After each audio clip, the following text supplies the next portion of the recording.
ونصلي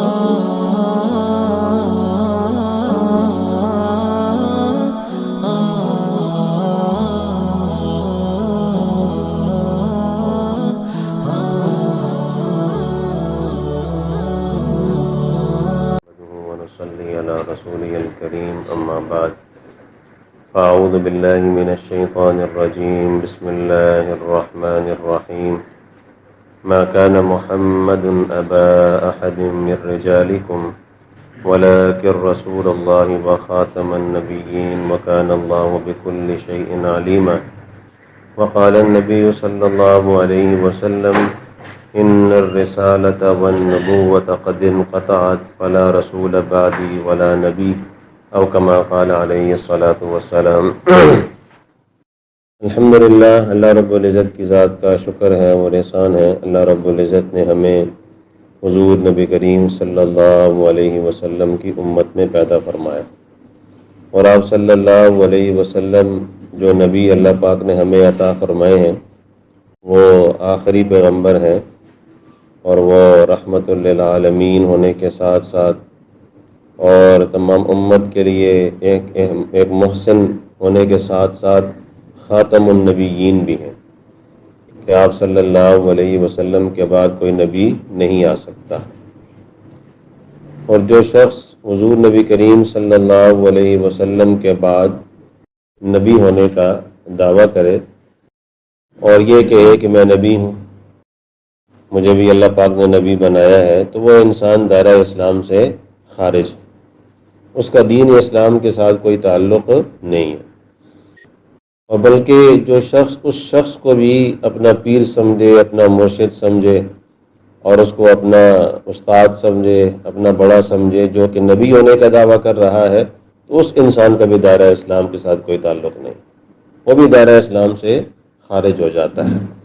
قرآن پاک میں اللہ رب العزت نے اس عقیدہ ختم نبوت کے اوپر تقریباً 100 سے زیادہ آیات بیان فرمائی،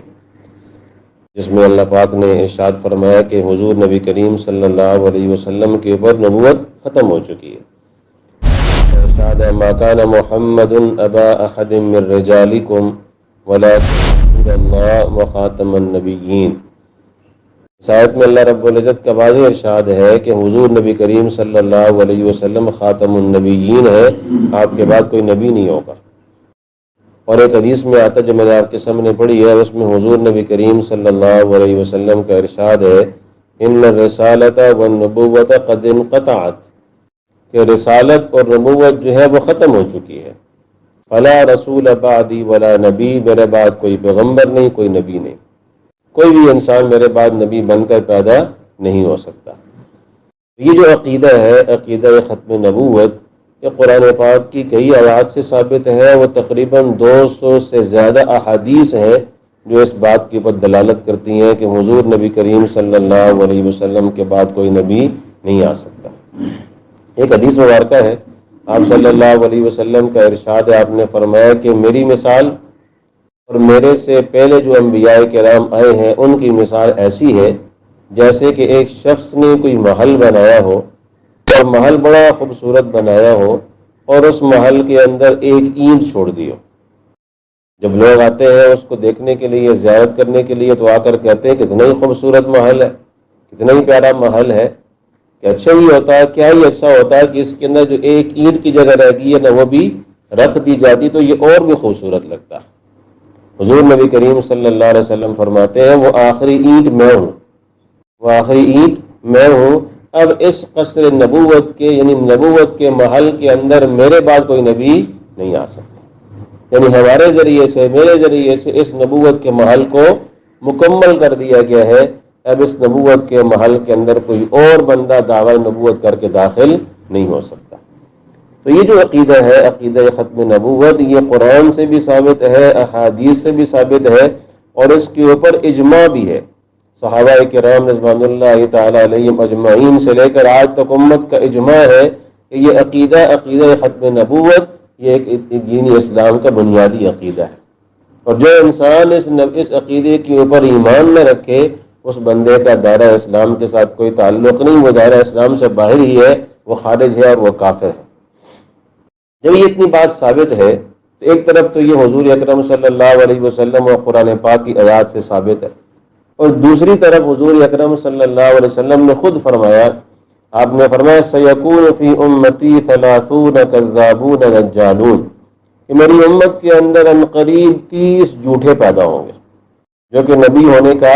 دعویٰ کریں گے کہ ہم بھی نبی ہیں، میں بھی نبی ہوں، لیکن آپ نے فرمایا انا خاتم النبیین لا نبی بعدی، میں نبیوں کے سلسلے کو ختم کرنے والا ہوں، میرے بعد کوئی نبی نہیں ہے۔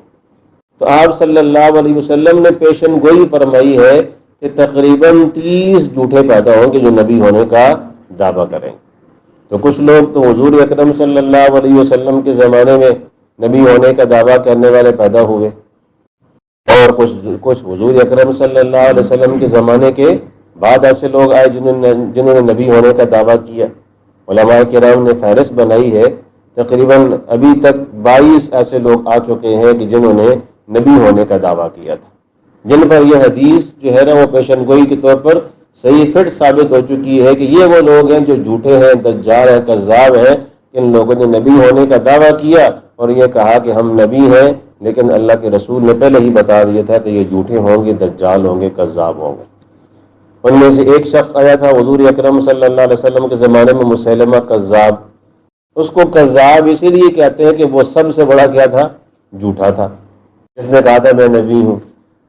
اور اس نے جب نبی ہونے کا دعویٰ کیا نا تو ایسا نہیں تھا کہ صرف وہ بالکل ہی اسلام سے پھر گیا تھا، بلکہ وہ نماز بھی پڑھتے تھے۔ مسیلمہ کذاب اور اس کی باقاعدہ کچھ لوگ اس کے پیروکار بن چکے تھے، پوری اس کی فوج تیار ہو چکی تھی اس کے ماننے والے، تو وہ نمازیں بھی پڑھتے تھے اور وہ کلمہ بھی یہی پڑھتے تھے، لا الہ الا اللہ محمد رسول اللہ، کلمہ بھی یہ پڑھتے۔ اور وہ لوگ کیسے تھے؟ وہ قبلہ کو، خانہ کعبہ کو بھی اپنا قبلہ ہی کہا کرتے تھے، قبلہ بھی انہوں نے تبدیل نہیں کیا تھا، زکوٰۃ بھی دیا کرتے تھے، سب کچھ وہی کام کیا کرتے تھے جو کہ ایک مسلمان کرتا ہے۔ لیکن اس کا جرم کیا تھا کہ اس شخص نے اپنے آپ کو نبی کہلانے کا اعلان کیا تھا کہ میں نبی ہوں۔ اس کے اس ایک جرم کے اوپر ابو بکر صدیق رضی اللہ تعالیٰ عنہ کے زمانہ خلافت میں باقاعدہ اس کے خلاف جنگ کی گئی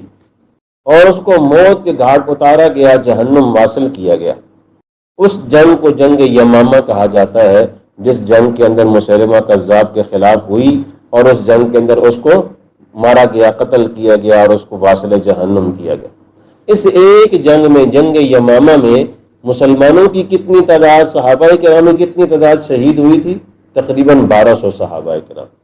1200 صحابہ کرام اس ایک جنگ میں شہید ہوئے۔ اندازہ لگائیں، حضور اکرم صلی اللہ علیہ وسلم کے زمانہ نبوت جنگ بدر شروع ہوتی ہے، اس کے بعد کتنی جنگیں ہوئی ہیں، ان جنگوں میں، تمام جنگوں میں جو مسلمان صحابہ کرام شہید ہوئے ہیں ان کی تعداد لکھی ہے 259 یا 60 تمام جنگوں میں۔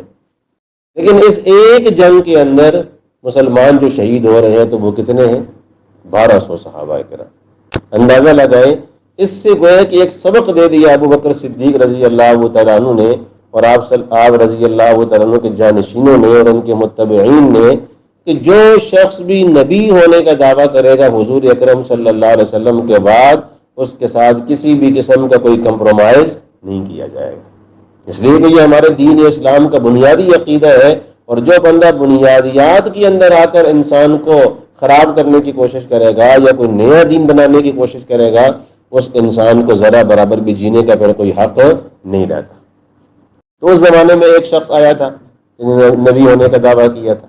اور کچھ ایسے اور بھی لوگ آئے، لیکن جس بندے سے برصغیر پاک و ہند کے مسلمانوں کو واسطہ پڑا، جس کو ہم کہتے ہیں ماضی قریب میں جس انسان نے نبوت کا دعویٰ کیا تھا، اس کا نام مرزا غلام احمد قادیانی۔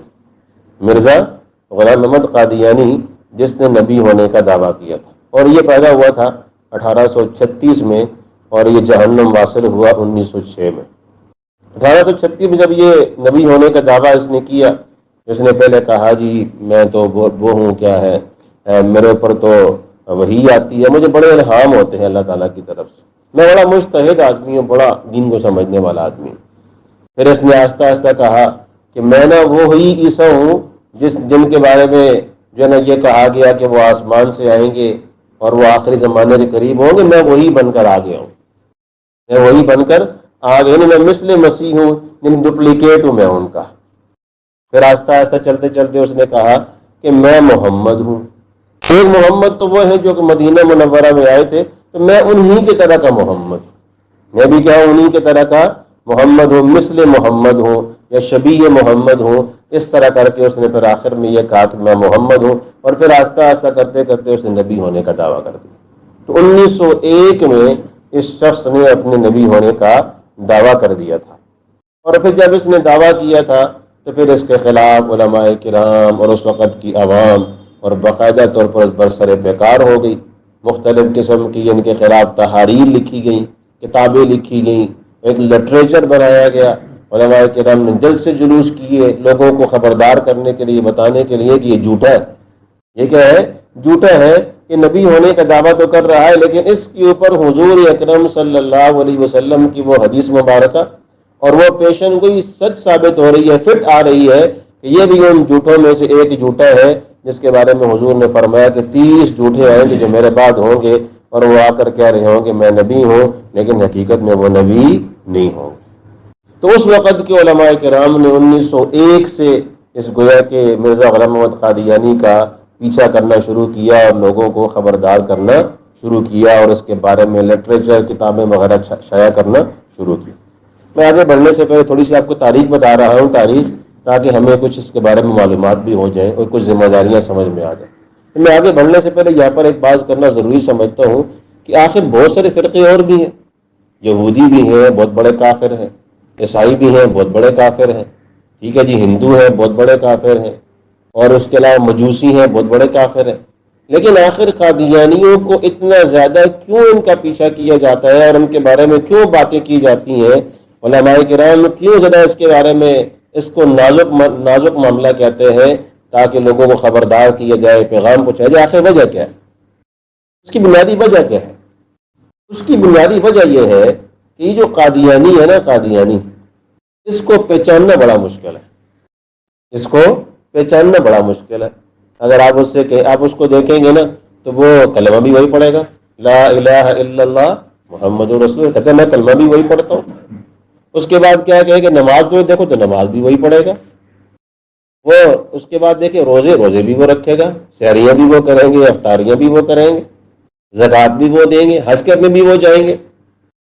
تو یہ اتنے سارے کام جو کر رہے ہوتے ہیں، ان کاموں کو دیکھ کر ایک عام مسلمان یہ سمجھتا ہے یہ تو مسلمان ہے، ہماری طرح کے لوگ ہیں، ہمارے طرح کے لوگ ہیں.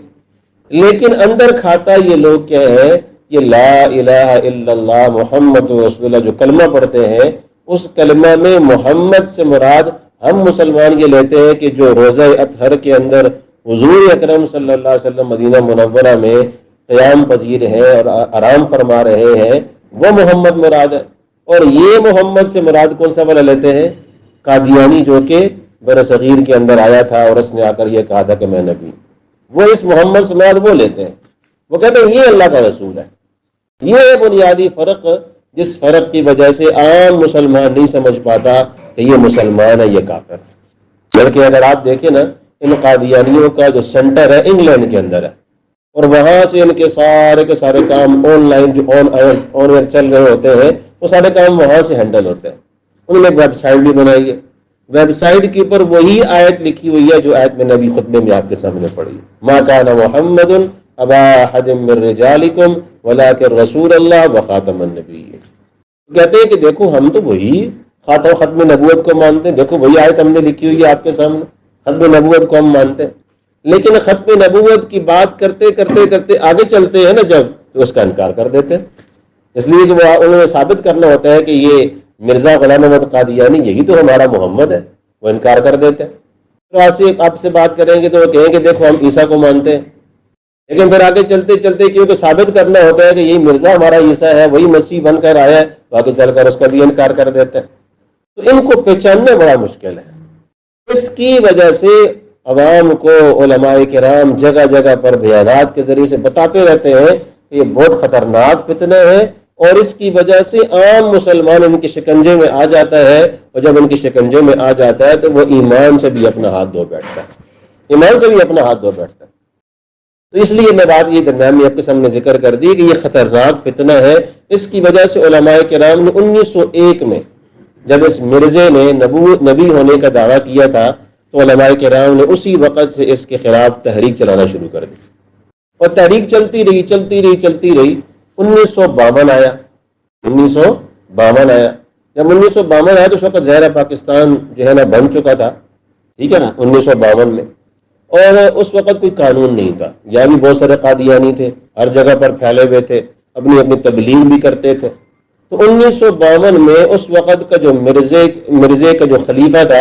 اس نے اعلان کیا کہ 1952 ختم نہ ہونے پائے اور 1953 شروع نہ ہونے پائے، اس وقت سے پہلے بلوچستان کو آپ احمدی ریاست کے طور پر ڈکلیئر کر دیں، کیونکہ اپنے آپ کو یہ احمدی کہتے ہیں نا، مرزا غلام احمد کے نام کے اوپر۔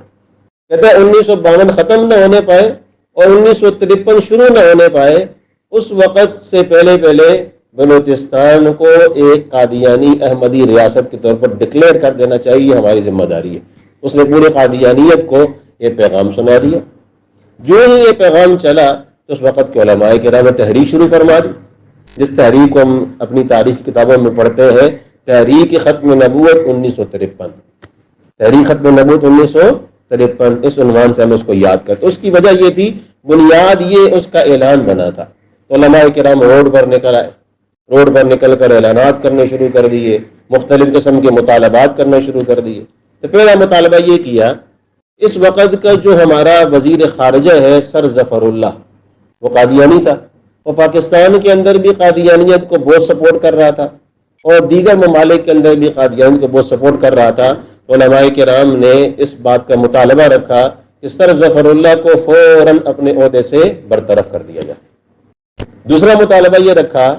کہ اس وقت جتنی بھی کی پوسٹیں ہیں پاکستان کے اندر جہاں پر قادیانی بیٹھے ہوئے ہیں، ان سب کو اپنے اپنے عہدوں سے ہٹا دیا جائے۔ تیسرا مطالبہ علماء کرام نے یہ رکھا کہ جو چناب نگر ہے، چناب نگر یہ قادیانیوں کا گڑھ تھا، وہاں پہ قادیانی بہت زیادہ تھے اور وہ انگلینڈ سے سارا ان کا سلسلہ چل رہا تھا۔ تو انہوں نے کہا چناب نگر میں جو مسلمان ہندوستان سے ہجرت کر کر آ رہے ہیں ان کو آباد کیا جائے، ان کے اس گڑھ کو یہاں پر سے ختم کیا جائے۔ اور چوتھا مطالبہ یہ تھا کہ ان قادیانیوں کو غیر مسلم اقلیت پورے پاکستان میں ڈکلیئر کر دیا جائے۔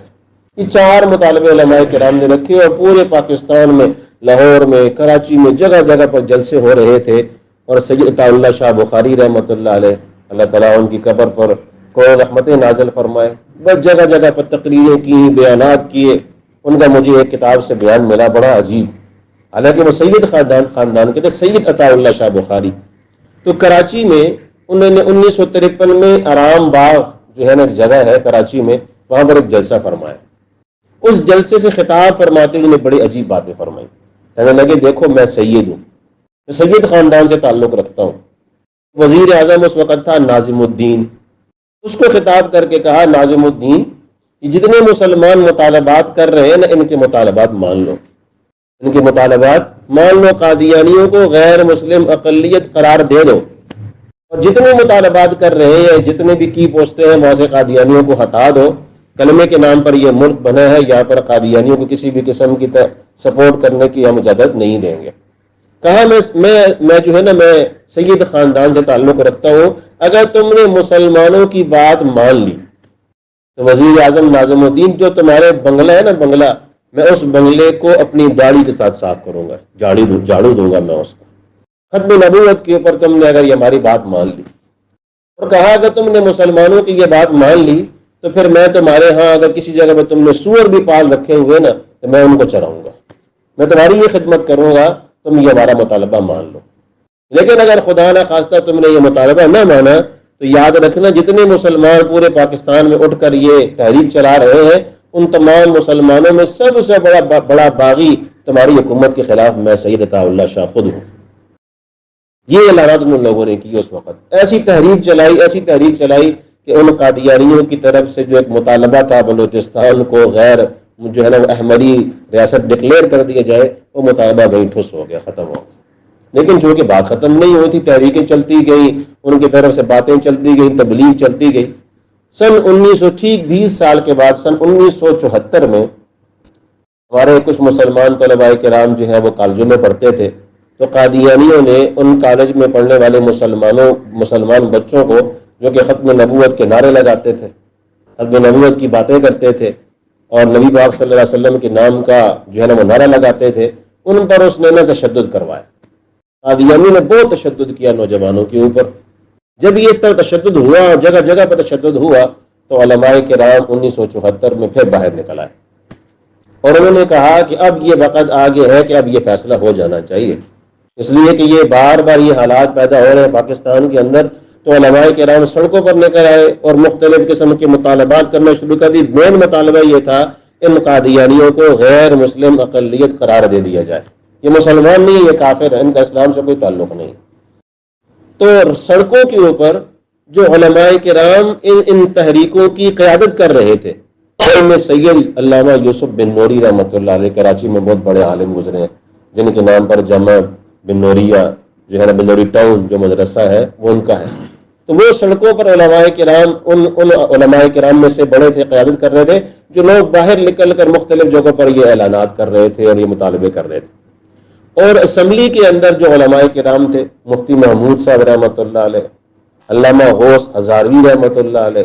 علامہ شاہ احمد نورانی رحمۃ اللہ علیہ، اور بہت بڑے اور بھی علماء کرام تھے، وہاں پر کسی قسم کی فرقے کی بات نہیں تھی۔ بریلوی بھی ایک پیج پر تھے، دیوبندی بھی ایک پیج پر تھے، اہل حدیث بھی ایک پیج پر تھے، یہاں تک کہ شیعہ بھی حضرات ہمارے ساتھ تھے اس موقع پر۔ ان علماء کرام نے اسمبلی میں تقریریں کی اور لوگوں کو بتایا کہ یہ جو باہر مسلمان نکلے ہوئے یہ کس خاص مقصد کے لیے نکلے ہوئے ہیں۔ اس وقت پورے پاکستان میں جگہ جگہ پر جو قادیانیوں کی طرف سے مسلمانوں پر تشدد ہو رہا ہے، اس کا کوئی فیصلہ ہونا چاہیے، اس کا کوئی رائے نکالنی چاہیے، وگرنہ یہ تو بات آگے چلتی چلی جائے گی۔ جب مفتی محمود صاحب رحمۃ اللہ علیہ، علامہ غوث ہزاروی رحمۃ اللہ علیہ، علامہ شاہ احمد نورانی رحمۃ اللہ علیہ نے تقریریں کی، بیانات کیے، تو اس وقت کے جو صدر تھے، وزیر اعظم تھے، یہ ذوالفقار علی بھٹو رحمۃ اللہ علیہ، اللہ پاک ان کی بھی قبر پر کو رحمت نازل کر، بڑا کام کر گئے وہ بھی۔ ان کو یہ بات سمجھ میں آ گئی تو کہنے لگے کہ آج میں اعلان کرتا ہوں کہ جتنی بھی یہ عدالت ہے، یہ جتنا میں یہ پارلیمنٹ ہے، یہ آج کی عدالت ہے، یہی عدالت ہے۔ لہٰذا آپ حضرات ان قادیانیوں کے جو بڑے ہیں ان کو بلاؤ اور ان کو کہو کہ آ کر اپنا موقف پیش کریں پارلیمنٹ کے سامنے۔ اور ہمارے علماء کرام کو کہا کہ آپ بھی اپنا موقف پیش کریں اور باقاعدہ طور پر ان کو موقع دیا جائے، اپنا موقف پیش کریں، ہمارے حضرات ان پر جرح کریں۔ اور یہ ایک دن کی بات نہیں بلکہ تقریباً 10 دنوں تک یہ مسئلہ چلتا رہا۔ وہ آتے تھے، بلکہ مفتی محمود صاحب رحمۃ اللہ علیہ کے بارے میں لکھا ہوا ہے، جب ان قادیانیوں کا بندہ آتا تھا نا تو بڑا لمبا سا جبہ پہنا ہوتا تھا، اس نے چہرے پہ داڑھی، کہتے تھے کہ ایسے بندے کو جس کی شکل ایسی ہے کہ جبہ پہنا ہوگا، چہرے پہ داڑھی ہے، سر پہ ٹوپی ہے، اس کو میں کافر ثابت کروں کتنا مشکل کام ہے، کافر ثابت کروں کتنا مشکل کام ہے۔ لیکن شکل کیسی بنائی ہے اس بندے نے، لیکن وہ آتے تھے، ہمارے علماء کرام ان پر جرح کرتے تھے۔ ابھی پارلیمنٹ کے اندر یہ باتیں چل رہی ہیں۔ تو علماء کرام میں سے مفتی تقی عثمانی صاحب دامت ظلہ، اللہ پاک ان کی زندگی میں برکت عطا فرمائے، یہ بھی تھے۔ علامہ سمیع الحق صاحب شہید رحمۃ اللہ علیہ، کوڑا خٹک والے، وہ بھی تھے۔ ان دو حضرات نے اسلام آباد میں راتیں لگا کر ایک لٹریچر تیار کیا، اسلام آباد میں رہائش رکھی اور ایک لٹریچر تیار کیا جس میں قادیانیوں کی کتابوں سے ان کا کفر ثابت کیا، اور وہ لٹریچر پوری پارلیمنٹ کے اندر جو ہے نا وہ تقسیم کیا گیا تاکہ وہ لوگ بھی پڑھیں۔ اور ادھر سے یہ دن کو یہ کارروائی ہوتی اور اوپر سے جرح ہوتی، کارروائی ہوتی، جرح ہوتی۔ جب ان کی ساری باتیں کھل کر پوری کی پوری پارلیمنٹ کے سامنے آ گئیں، پھر اس کے بعد ووٹنگ ہوئی۔ جب ان کے سامنے کوئی جواب ان سے نہ بن پڑا، آخری دنوں میں جا کر اب ان کے ہمارے طرف سے سوالات جاتے تھے، جواب نہیں بن پتا تھا، تو پھر پارلیمنٹ میں ووٹنگ ہوئی۔ اس ووٹنگ میں یہ بات تھی کہ آپ بتاؤ کہ یہ کافر ہے کہ نہیں، یہ لوگ کافر ہے کہ نہیں۔ پوری کی پوری پارلیمنٹ میں سے کسی ایک بندے نے بھی اس کے خلاف گواہی نہیں دی، سب نے کہا یہ سارے کافر ہیں۔ جب سب نے کہا سارے کافر ہیں، ذوالفقار علی بھٹو نے اس پر دستخط کیے اور ہمارے آئین کا حصہ بنا، باقاعدہ طور پر لکھا گیا۔ اس کی تحریر بھی ہمارے شیخ الاسلام تقی عثمانی صاحب نے بنائی تھی، جس میں یہ لکھا ہوا کہ لاہوری گروپ، قادیانی گروپ، احمدی گروپ، جس نام سے بھی اپنے آپ کو یہ لوگ پکارتے ہیں، ان کا دین اسلام کے ساتھ کوئی تعلق نہیں، دائرہ اسلام سے خارج ہے، ہمارے آئین کا حصہ بنا۔ اس طرح یہ لوگ جو ہے نا وہ قانون کے شکنجے میں آئے۔ ہمارے یہاں لوگ کہتے ہیں نا بس یہ ایک دن کی بات تھی، 2 دن کی بات تھی، بس معاملہ حل ہو گیا، بس علماء کرام نے بس سختی کر دی اور معاملہ حل ہو گیا۔ ایسا نہیں ہوا تھا، پوری پارلیمنٹ میں ووٹنگ ہوئی تھی، اچھا اس کے بعد بھی معاملہ حل نہیں ہوا، اس لیے کہ جب اس کے بعد قانون تو بن گیا، مسلمان جا رہا ہے گلی میں، دیکھتا ہے آگے مسجد ہے، نماز کا ٹائم ہو گیا، مسجد میں جاتا ہے نماز پڑھنے کے لیے، نماز پڑھ کے باہر نکلتا ہے، بعد میں پتہ چلتا ہے وہ امام تو قادیانی تھا، امام تو قادیانی تھا، مسئلہ پھر بھی حل نہیں ہوا۔ پھر اس کے بعد سن 1984 میں جنرل ضیاء الحق کے دور میں امتناع قادیانیت آرڈیننس ایشو جاری ہوا، اور اس میں یہ کہا گیا کہ وہ قادیانیوں کو اسلامی شعائر میں سے کسی بھی جو علامت اسلام ہے کہ اس کو استعمال کرنے کی اجازت نہیں، نہ یہ اپنی عبادت خانوں کو مسجد کہہ سکتے ہیں، نہ یہ ہماری اذان کے الفاظ استعمال کر سکتے ہیں، نہ یہ اپنی نماز کو نماز کہہ سکتے ہیں، یہ کسی بھی ہماری اسلامی شاعر کو اسلامی شاعر کے طور پر استعمال نہیں کر سکتے، قربانی نہیں کر سکتے یہ لوگ ہماری ان قوانین کی شکل میں۔ یہ سب کچھ ہو گیا، لیکن اس کے باوجود بھی ہونا کیا چاہیے تھا کہ یہ قادیانی اپنے آپ کو غیر مسلم مان لیتے، غیر مسلم مان لیتے، لیکن ان کی شرارت یہ ہے کہ اپنے آپ کو یہ غیر مسلم نہیں مانتے، اب تک یہ کہتے ہیں کہ ہم مسلمان ہیں، اور طرح طرح کی شرارتیں کرتے رہتے ہیں۔ کبھی اپنے کسی بندے کے ذریعے جو ان کا کسی کی پوسٹ پر ہوگا تو ہمارے وہ جو آتے ہیں نا شناختی کارڈ بنانے کا فارم، اس میں سے مذہب کا خندہ نکال دیں گے، کبھی پاسپورٹ بنانے کا آتا ہے وقت، وہاں سے مذہب کا خندہ نکال دیں گے تاکہ ہمیں بھی پاسپورٹ مل جائے مسلمانوں والا، ہمیں بھی شناختی کارڈ مل جائے مسلمانوں والا۔ تو یہ شرارتیں کرتے رہتے ہیں۔ ایسے حالات میں ہماری بہت بڑی ذمہ داری ہے کہ ہم خود بھی اس عقیدے سے، عقیدہ ختم نبوت سے آگاہ رہیں، اور ان لوگوں کی شرارتوں سے ہم آگاہ رہیں تاکہ ہم خود بھی بچ سکیں، اپنے ایمان کو بچا سکیں، اور ہمارے بچے اور ہماری بچیاں، ہماری مستورات ان کی شکنجے سے اپنے آپ کو بچا سکیں۔ اس وقت ان کا سب سے بڑا حربہ جو ہوتا ہے نا، یونیورسٹی کے کالج کے بچے اور بچیاں ہوتے ہیں، ان کو کیونکہ یہ لالچ دیتے ہیں کہ آپ لوگوں نے باہر جانا ہے، سیٹ ہونا ہے، تو سارے بچے کہتے ہیں بچی ہم نے جانا ہے کہ باہر سیٹ ہونا ہے، تو بچہ ہوگا تو اس کے ساتھ کسی قادیانی لڑکی کو لگا دیں گے، اسے کہیں گے دیکھو تمہاری شادی ہوگی، اب جو باہر جا کے جہاں مرضی رہو۔ اور اگر کوئی لڑکی ہوگی اس کو اچھی پوسٹ کی جو ہے نا آفر کر دیں گے، ایون کہ یہاں سے ہمارے پاکستان سے کئی ڈاکٹروں کو لے کر یہ لوگ گئے قادیانی بنا کر۔ ہمارے یہاں لوگ یہ سمجھتے ہیں کہ بس کیونکہ میں تو قادیانی نہیں، مجھے سمجھ آ گئی یہ قادیانی ہے، میں آفر کر رہے ہیں تو کوئی بات نہیں، میں ویسے لکھ دوں گا میں قادیانی ہوں۔ میں حالانکہ قادیانی تو نہیں، میں تو مسلمان ہوں، لیکن اس کو یہ پتہ نہیں ہے کہ میں جب لکھوں گا کہ میں قادیانی تب بھی دائرہ اسلام سے خارج ہو جاؤں گا، لیکن اسے بھی دائرہ اسلام سے کیا ہو جاؤں گا، خارج ہو جاؤں گا۔ اتنا خطرناک معاملہ ہے، اور یہ چھپے طور پر مسلمانوں کے ایمان پر حملہ کرتے رہتے ہیں۔ تو ایسے حالات میں کچھ ہماری ذمہ داریاں ہیں، ان میں ذمہ داریوں میں سے ایک ذمہ داری یہ ہے کہ ہم اپنے گھروں میں ایسا لٹریچر لے کر رکھیں۔ ہم ایسا لٹریچر مل جاتا ہے، عالمی مجلس تحفظ ختم نبوت کے لوگوں نے چھوٹا چھوٹا لٹریچر بنایا، اپنے گھروں میں رکھے تاکہ بچے بچیاں پڑھتے رہیں، مستورات پڑھتی رہیں، تاکہ ان تک یہ پیغام پہنچتا رہے۔ اور دوسری ذمہ داری ہماری یہ ہے کہ ہم جو ہے وہ ایسے جلسوں میں، ایسی جگہوں پر جہاں پہ یہ یعنی آواز اٹھتی رہتی ہے وہاں ضرور جائیں۔ اس کی وجہ یہ ہے کہ ہمارا حصہ بھی اس کے اندر پڑ جائے۔ حضور اکرم صلی اللہ علیہ وسلم کی ختم نبوت کا کام اتنا اہمیت والا کام ہے۔ سید علامہ انور شاہ کاشمیری رحمۃ اللہ علیہ، آخری بات سوا کے بعد ختم کرتا ہوں، پاکستان بننے سے پہلے اس وقت یہ بہاولپور ایک آزاد ریاست ہوتی تھی۔ یہاں پر ایک مسلمان خاتون اور اس کے شوہر قادیانی کا آپس میں مسئلہ پیدا ہو گیا، تو عدالت میں کیس چلا گیا۔ تو قادیانی شوہر ہے، اس کی بیوی جو ہے مسلمان ہے۔ جب عدالت میں کیس چلا گیا تو ہندوستان اس وقت ظاہر پاکستان نہیں بنا تھا، تقسیم نہیں ہوئی تھی، تو دیوبند سے علامہ انور شاہ کشمیری رحمۃ اللہ علیہ اپنے شاگرد مفتی شفیع عثمانی رحمۃ اللہ علیہ، جماعت تقی عثمانی صاحب کے والد صاحب ہیں، ان کو لے کر ادھر آئے بہاولپور عدالت میں، اور پورے کے پورے کیس کی کارروائی میں شریک ہوئے، اور ان کی کتابوں سے قادیانیت کا کفر ثابت کیا، اور مسئلہ حل ہوا، قادیانیت کو شکست ہوئی وہاں پر۔ اور اس وقت علامہ سید انور شاہ کشمیری رحمۃ اللہ علیہ کے بارے میں آتا ہے، انہوں نے جملہ کہا کہ اپنے شاگردوں کو کہا تم سب کو وصیت کرتا ہوں ختم نبوت کا کام کرو، اور یہ فرمایا کہ جو شخص بھی ختم نبوت کے کام میں ذرا برابر بھی جس قدر بھی اپنی بساط کے مطابق حصہ ڈالے گا، اس کے لیے میں حضور اکرم صلی اللہ علیہ وسلم کی شفاعت کے یقینی ہونے کی گواہی دیتا ہوں۔ بہت بڑا کام ہے یہ ختم نبوت والا، اور یہ 7 ستمبر جو بھی آگے آ رہی ہے، ادھر حقیقت 7 ستمبر 1974 کی یاد کے طور پر ہمارے علماء کرام عالمی مجلس تحفظ ختم نبوت والوں نے اعلان کیا ہے کہ ہم 50 سالہ گویا کہ جشن منائیں کہ ہمارے ملک میں گویا کہ قادیانیوں کو غیر مسلم قرار دینے کا ایک 50 سالہ مکمل ہو گئے الحمدللہ۔ تو ہم اس دن کو ایک پورے علماء کرام نے متفقہ فیصلہ فرمایا ہے کہ سارے لوگ ہم اس دن کو منائیں گے، اور اس منانے کا مقصد یہ ہے کہ پوری قادیانیت ایک دفعہ جھنجھوڑ دیا جائے کہ تم لوگ دوبارہ اسلام میں داخل ہو جاؤ، وگرنہ تمہارے پاس کوئی اور راستہ نہیں ہے، یا یہ کہ ختم نبوت کو مان لو یا اپنے آپ کو غیر مسلم قرار دے دو، اس کے علاوہ کوئی اور راستہ نہیں ہے جو تم درمیانی راستہ نکالتے رہتے ہو، کبھی فلاں چینج کر دیا فلاں چینج کر دیا۔ آپ لوگوں نے دیکھا ہوگا ابھی جو پیچھے ایک مسئلہ ایشو اٹھا تھا، اور ہمارے جو ہے نا وہ سپریم کورٹ کے جو بڑے چیف جسٹس صاحب تھے ان سے غلطی ہو گئی تھی، پھر انہوں نے آخر میں دوبارہ ہمارے تقی عثمانی صاحب فضل الرحمان صاحب جو ہے عدالت میں گئے اور ان سے بات کی، تو انہوں نے ایک اعلامیہ جاری کیا، اپنے پرانے فیصلے کو دوبارہ جاری کیا اور اس میں کوئی تبدیلی کر کے جاری کیا۔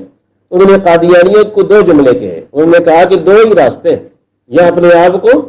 غیر مسلم مان لو یا ختم نبوت کے اوپر ایمان لے آؤ، اس کے علاوہ کوئی درمیانی راستہ تمہارے پاس نہیں ہے۔